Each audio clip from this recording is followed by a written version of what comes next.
At ThinkLab, we're practicing what we preach in this phygital world. You, as our target audience, vote with your listens, clicks, and digital interactions with our brand. And we hear you. Our article, The Rise of the Dealer Designer, remains one of our most interacted with pieces of content. So, we're bringing you a deeper dive into some of the ideas from that article. Whether you're someone from a commercial real estate firm trying to figure out what the heck a dealer does, maybe someone from an A&D firm who has questioned the design services part of a dealer's business, or maybe a manufacturer who's trying to figure out if the dealer designer should be a selling focus for your brand, or even if you work for a dealership yourself, there will be something in this episode for you. You might have your heart set on a particular product, but if by chance that lead time is 32 weeks right now, which we've heard of some of those lead times lately, maybe there's another product that would be a better solution for this particular project to get you in on time, in budget. Make choices of those different options when you're running into challenges, which we're all running into right now. To have someone that's so knowledgeable to help you through that, it's just a really great resource. The voice you just heard was from Shelley Rosetta with Solomon Coyle. Now, while our passion at ThinkLab is in the design realm, wherever those designers are employed, Solomon Coyle is the leading dealer organization helping contract furniture dealers achieve financial and operational performance through benchmarking. In this episode, Shelley will join Meredith Campbell, who you may recognize from our ThinkLab team and her podcast, The Learning Objective, or from a previous episode this season. Both will bring great perspective to the question, why invest in relationships with dealer designers? They'll pull from their own history, industry perspective, and of course, research. Welcome to Season 4 of Design Nerds Anonymous, the podcast that sparks curiosity at the intersection of business and design. I'm your host, Amanda Schneider, founder and president at ThinkLab, the research division of Sandow Design Group. Let's dive in. Meet our panelists. I'm Shelley Rosetta, and I'm with Solomon Coyle, and our goal is to really continue to lift up the industry to make sure that both manufacturers and dealers are running the best businesses that they possibly can. I'm Meredith Campbell. I'm part of the research and content development team at ThinkLab, and I have been involved in some of the dealer designer research, specifically through our most recent hackathon. I'm also the host of our Learning Objective podcast. And so Amanda and I have worked really closely on this topic and exploring a little bit more from the research side. Our topic is really around why invest in these relationships with dealers, specifically dealer designers. So I'd love to come back to you with one word or phrase to describe the unique value dealer designers provide in the industry today. Meredith? The word that I would choose is clarity, because dealer designers have to wade through a lot of complexities and absorb a lot of complexities that we haven't solved for quite yet. Furniture is complicated and there is a lot that goes into it. And so a really good dealer designer, in my experience, has been one that has really clarified this world that can feel very overwhelming, even for people who specialize in furniture. And Shelley, what would your word be? I would just say incredibly knowledgeable and detailed. And again, just to piggyback on what Meredith said, is that the complexity of the manufacturer, just the simple code for a product, you can be up to 45, 60 letters for just one line item of a product. So they have to have just incredible knowledge and detail around the specification process, the project and the products.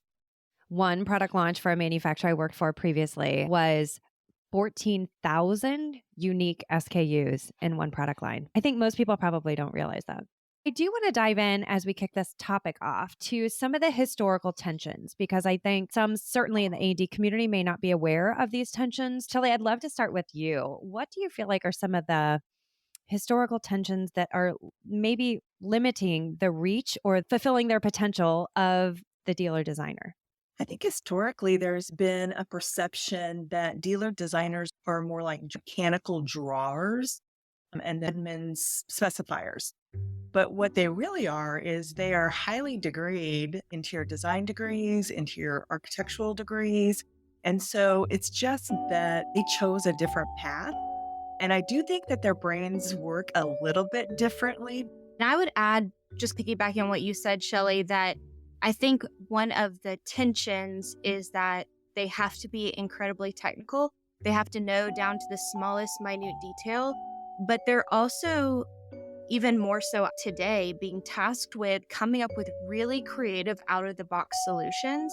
And so to find someone and to have that all in one package of someone who can have that really technical down to the 14,000 SKUs that you mentioned, Amanda, up to these big picture, pushing the envelope, challenge us to think differently, exercises that oftentimes come in now that they're not just like order takers or order collectors, to your point. So I think there's a tension there. And I even think sometimes for dealer designers themselves that they feel like they have to pick an either or. Am I a behind the scenes technical person who doesn't really care to have a lot of client interaction? I just kind of want my account manager or salesperson to sort of tell me what to do. Or am I someone who really loves to be client facing and can really think on my feet? It's interesting that there's almost been this tension of even like these two personalities. So you couldn't be both. But if we really dive into the case for investing relationships with dealer designers and why these perceptions are not advantageous anymore, talk about what has evolved and transpired. I think of the rise of ancillary and how that shifted the role. I think of some of the weight that's on design firms today, where they just simply don't have the time that they once did to create the 150-page CH01 documents with detailed specs. So these historical tensions, why they don't fit anymore, and what's changed recently to really create the case for investing in these relationships. Projects today are very complex. They are not one size fits all. You're not ordering over and over again 500 stations that look exactly the same.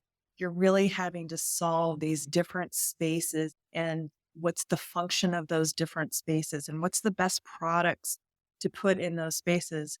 What's great about dealer designers is that they have this very broad knowledge. As much as they have the detailed knowledge of the product, they have the broad knowledge of what is out there and what's available and how can we adapt these products to meet the need of what the goals are for the project. It's so much more complex now. And I think writing alongside the A&D firm it's the perfect yin yang, that A&D designer and the dealer designer together make this perfect match of how you would go to market and get a great result from the product. I think the biggest thing that I've noticed in the opportunity for the dealer designer role is decision support, because we're hearing this in our focus groups, especially that many clients are stuck in indecision and they're a little bit paralyzed. And I believe in the ecosystem, dealer designers probably are the most well poised to help with some of that decision support. Because if you think about the range of projects they're working on, our friends in, traditional A&D firms are certainly working on a wide variety of projects, many times a certain niche or maybe a certain client base, but your dealer designer is probably working a greater variety of products. And so their ability to help with that decision support, and especially as we're moving people through the sales cycle, is to help clients really feel confident in the decisions they're making in these kind of unprecedented times where we don't have a lot of data to back up some of the decisions that we're making. And I think you bring up a really interesting point, Meredith, because they are true furniture specialists. A&D firm designers have to be experts in acoustics and flooring and lead and all of these bigger, broader things, and they can't possibly be in the weeds on all of this detail. Shelley, anything else that you would add to that? With Meredith's comment about the complexity and the clarity that's needed, there is no crystal ball right now. And you're right. People are frozen in their decision-making process. When the designers can use tools like live design and be designing in front of them and really allow the customer to see and visualize a space and how it can change, Those are great skill sets that the dealer can bring to the project process. I think that's a great point because a lot of clients are not visually oriented. I think we forget that maybe in this industry because most of us can look at that purple chair and imagine it in gray, or look at that 56-inch high panel and imagine it at 64 inches higher. But our clients are not that visual. Can you explain to anyone who's not familiar what live design is, how that works, and why it's unique to the dealer designer? Live design is whether you're doing it in person or these days you're doing it virtually, it's really setting up room scenarios and being able to pull those up in front of the customer and talk through the functional details of the space or the workstation, and then allowing the customer to throw out ideas and the team to talk about ideas. What if we change this? What if we made that higher? What if we change that to be a longer sofa or a larger chair, or the color changes? And they can make those changes right there in real time. And before, some of those things took so long to communicate back and forth between the customer and the dealership that it just delayed the decision making process because they really couldn't see how it was changing in front of them. So now when they change it, not only does it change the visual part of it, but it also changes the budget too. They can see how their changes are reflecting and changing the budget. I wanted to add just for some contrast about the way that it was and what live design does, Shelley, because, before the client was like, oh, I wonder what this would be like in a taller panel. Are we sure we like that panel height? And so then it would go back through the salesperson from the dealership or the account manager who would then filter it to the designer and say, hey, can you show it in these options instead? And hey, can we rework the budget just so we can get like a comparison? And then it would go back through the game of telephone back to the client. They would meet and talk about it. So and so gets pulled into the process that wasn't in it before. And all of a sudden they're like, oh, actually, we want to see these other three options. And it just goes back to that decision support too. These things are happening in real time, and it eliminates that game of telephone and brings the designer into that process a lot of times more face to face with the client too. While we always talk about technology being like this great enabler, in many ways, it does take this new skill set of someone to be able to help narrow down those options and not let things get far into left field and save us all from ourselves a little bit too. I love that idea of save us from ourselves. And I think that really, especially as we talk to the A&D community that's working on all these space designs, of which furniture is a part. If anyone followed our furniture forum work that was done in 2017 in a couple of different markets, that was really around looking at the traditional furniture bid process and why it's broken, with a lot of suggestions about how to improve that. If anyone did not follow that, you can find a lot of articles about it on the Huffington Post. Just search Amanda Schneider, Furniture Forum, Huffington Post. But we learned in that furniture can make up around 80% of a FF&E package in some cases. Yet today, especially with the rise of ancillary, it can be one of the most time-consuming and least profitable pieces of a design firm's business. Now, we understand why they don't want to give up the furniture. You can design the most beautiful space, but if it's got crappy furniture in it or something that didn't fit the same direction, it's going to have a huge effect on that end design, both in the visual of the space and in how it functions. But you add into all of that today's litany of supply chain issues and, Kelly, to your point, kind of these less repeatable floor plates. I'd love for you to give some advice directly to these A&D firms about how the dealers can help and how they should go about starting that Yeah, process. I think it's a combination of, is it the salesperson? Is it the designer? The answer is it's the team, right? It's the dealer team. They have so many great resources. One of those being the dealer designer. Those dealer designers are doing this every single day, 8 hours a day. They are dealing with these manufacturers and specifying furniture. So over and over again, they have an intricate relationship to these manufacturers. And not only that, they have these relationships with the manufacturer's reps.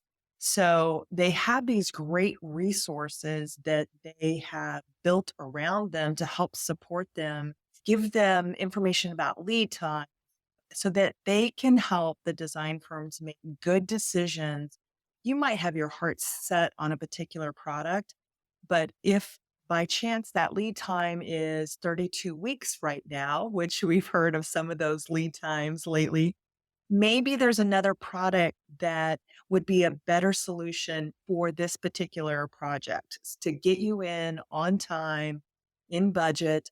And so they're the great resource that can really help you. It's very chaotic because of the supply chain. So to have those different options and to have someone that's so knowledgeable to help you through that, it's just a really great resource.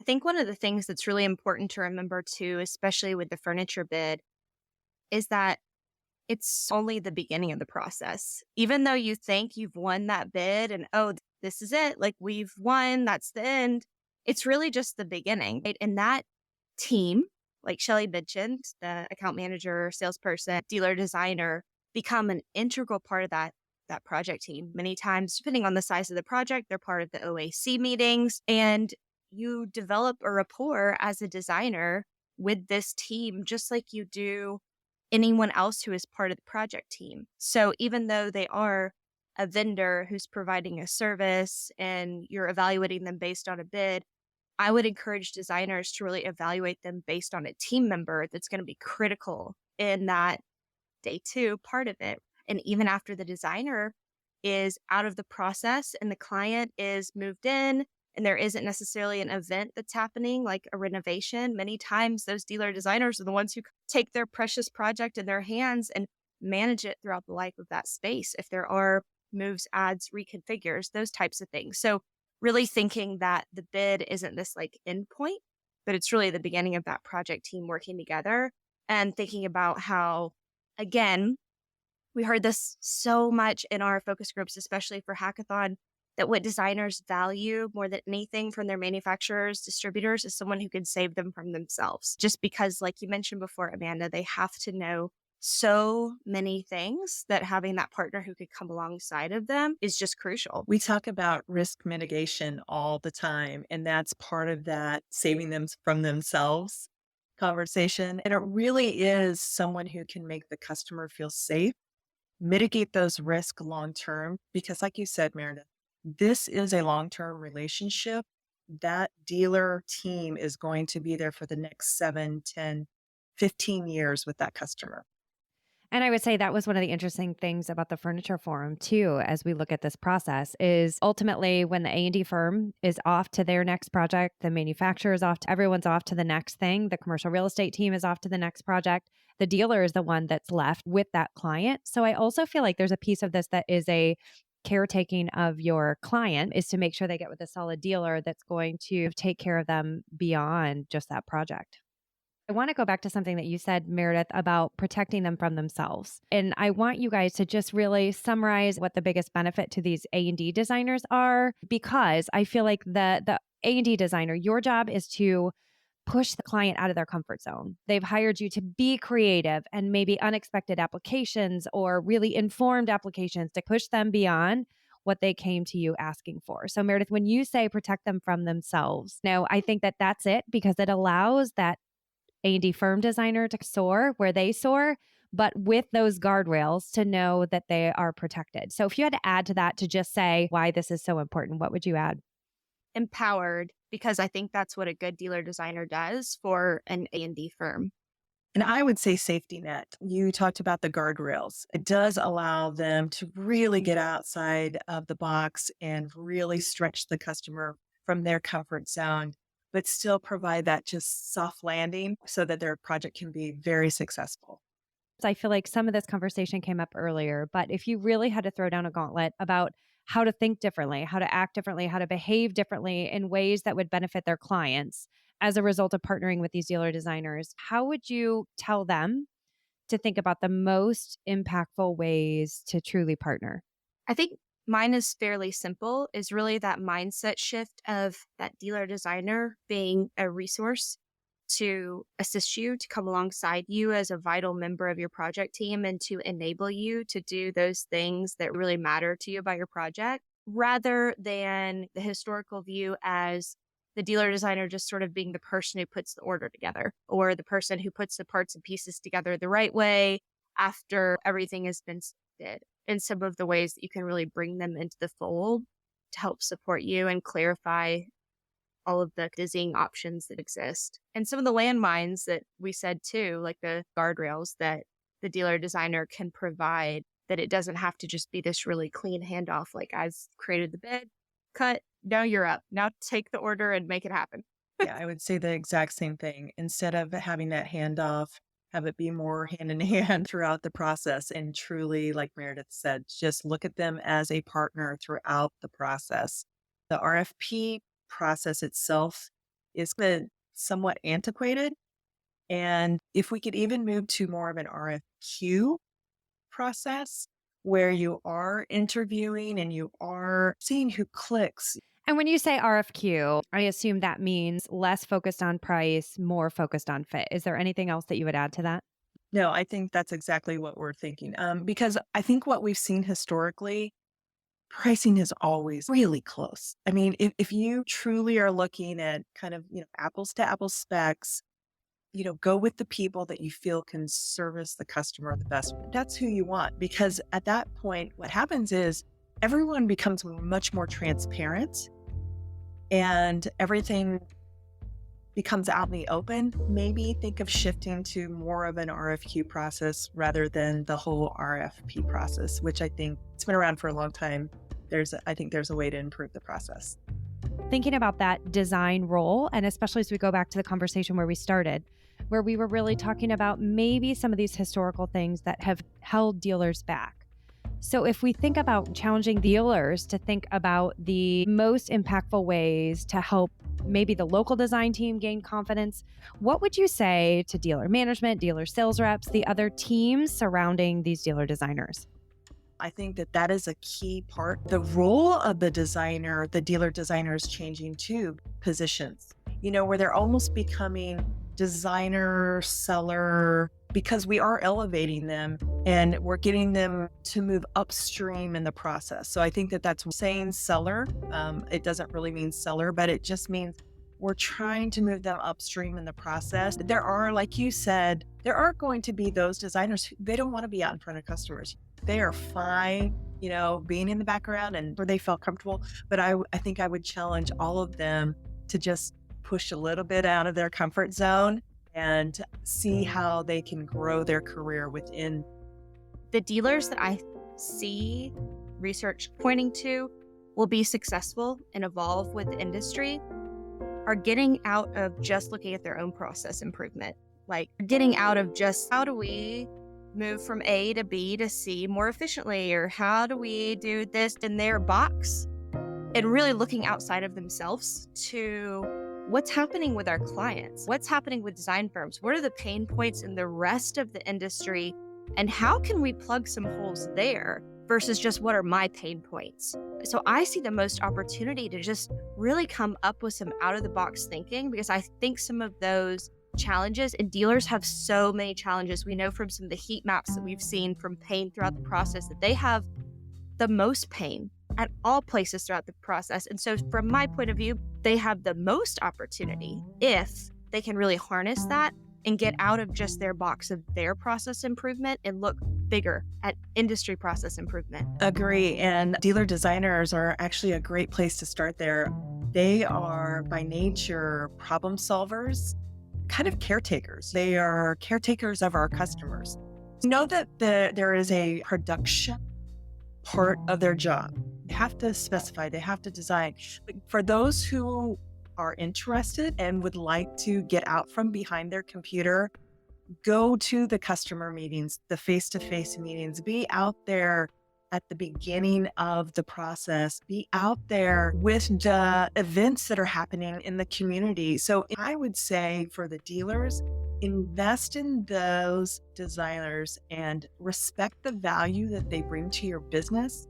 So continue to invest in their continuing education, continue to invest in their membership with things like IID and events that they can surround themselves with other designers from A&D and customers and commercial real estate. Let them get out into the community, because the more the community knows your people, the better your business will be. Really well said. And I feel like a piece of this is also to challenge the designers within that dealership themselves, because I would say the last 10 years of transition that we've seen has really demanded upskilling from them in some new ways. What would you say to those dealer designers? I would say get out of the historical belief in your head that they've all bought into, that they are not part of the overall design process. They're not just order takers, that they truly have value that they can bring to the project way up front. So I would say to them, continue to push their own envelope and try new things, try new applications. Like, hey, take some of those existing products and try new creative things with them. And I also want to cue you a little just because we love that you guys have so many stats specific to dealers. I know that there's been some transition in terms of the percentage of their overall revenue that goes to design. And it's been really hard to recoup that as this world has shifted and changed. So I'd love to help the broader industry just become aware of some of those shifts and changes. So, one of the things that we have seen, I think it's been about 5 to 7 years. So it used to be where there was two sellers to one designer. So that ratio was two sellers to one designer. One designer could handle two sellers. Now that ratio has really moved to 1 to 1 because the projects have become much more complex. And it's trending to where two seller or two designers on the dealers as well. And so what we've also seen is dealers are starting to charge for some of these services of their design team. And a lot of that comes through partnering with A&D firms. So taking some of the load off of the A&D, but still not doing that position. But yes, the cost is, I think it's about double from where it was for the cost of those teams versus kind of revenue. And still trending upward. Yeah. So I think that's an important thing for people to realize. And some of your statistics really can speak to that in a bigger way. So maybe they won't be so surprised if they see line items for some of these services and things like that. I want to move on to our next audience. I want to talk a little bit to manufacture. There are mainline manufacturers that are typically partnered with a dealer. There's lots of open line and a few that are somewhere in between with only certain select dealers. And there's even companies like fabric manufacturers that at ThinkLab we're getting more questions from lately. So I want to talk for a minute to these product manufacturers of any variety that are trying to get the attention of these dealer designers. Meredith, I'm going to start with you because I know you're going to talk a little bit about some of our hackathon survey data. What do we know about the best ways to reach them? The survey data was incredibly insightful for us because it challenged some things we thought, and it also reinforced some things that we thought we knew. And it was also, as you said, really different for this audience, notably different than other members of the ecosystem. We were looking at A&D firms, we were looking at dealer designers, we were looking at end users, people who, were specifying on behalf of themselves. So we were looking at different points of views, but big three things that I would say were the most impactful about this audience, especially for brands, is that dealer designers preferred brands that enabled them to self-serve on demand with digital tools above and beyond anything else, including having had a past good experience with that brand, including I have a local rep I can trust. Now, this is not to say that they don't care about that, but I think it's just worth noting that this was twice as important to this audience than to any other category of that specifier that we surveyed. Dealer designers, they were the most likely to want to self-serve digitally, and that kind of was why they would choose one brand over the other. The other thing is that they were the most eager to learn new technologies that would make their job easier, even if it takes more time to learn them. They're the most likely to specify products from aggregators, digital aggregators. That's like Material Bank, My Resource Library, those types of things. And when they are narrowing down product, they were the most likely to say that they would just rather self-serve digitally, while every other member of the ecosystem said that they preferred to talk to a specialist within the brand. That was a notable difference there as well. Now, when it comes to human, they still need their humans. This is not to say that they're digital only, but they do believe that they can be served by a remote team of people from the brand just as well as they can the local rep. But when they do want to speak to someone, they really want to interact with their local rep very early on. They want their local rep to bring them that general awareness, general knowledge to do their job. But then it's not necessarily something really specific to the project, whereas they're happy to speak to anyone from the brand who can give them the most accurate, best answer.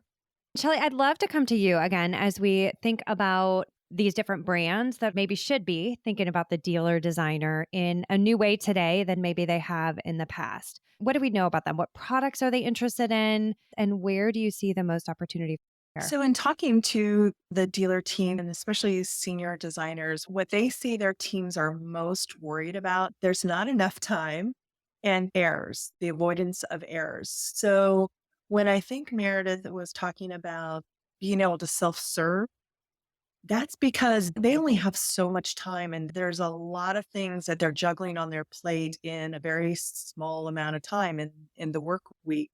And so they want to have that information readily available at the time that they need it, not call the rep. They love their reps. They have great relationships with them, but they just need great tools for specification. They need great visual and specification tools so that they can clearly understand the products that they are specifying. And then those tools help mitigate the risk of errors because it is truly something that gives them anxiety because of the complex nature of our business, the chances for errors are always there and they can be truly costly to the dealership and to the customer. So you try to avoid those at all cost. Any of the brands that are really trying to attract a relationship with the dealers, give them the tools that they need to work on their own, but be there as a resource when they want to call you and talk deeper into how, a product works, the application, the support details of that, be there for them. The other thing on top of that is a lot of the manufacturers have these really easy design your own chair, and they have these budgeting tools that are really easy to use. But sometimes, even though the designer may not be touching some of those, the seller can touch that. And what that does ultimately is take one plate off the designer that he or she doesn't have to juggle. And maybe there can be a higher level budget that's created by someone else, and it doesn't even have to touch the designer's desk until it's ready to become a project. So anything that we can take off their desk or help their job be more efficient, accurate, that is what they're looking for. Shelley, I think that you bring up a really good point because even though some of those may not be technologies that the dealer designer necessarily uses, what they do is they take things off of their plate.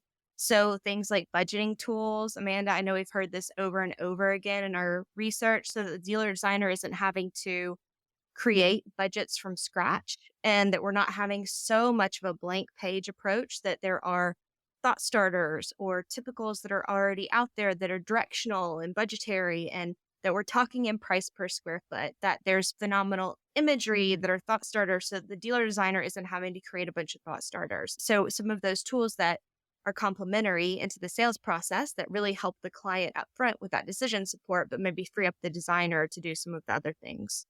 I also want to go back to something else that was said around the different systems that the A&D firms are in versus the dealers. We have a fascinating diagram and picture, if you will, kind of a line through the middle. And above the line are the tools that dealers use, and below the line are the tools that design firms use. And we call that middle line the PDF line.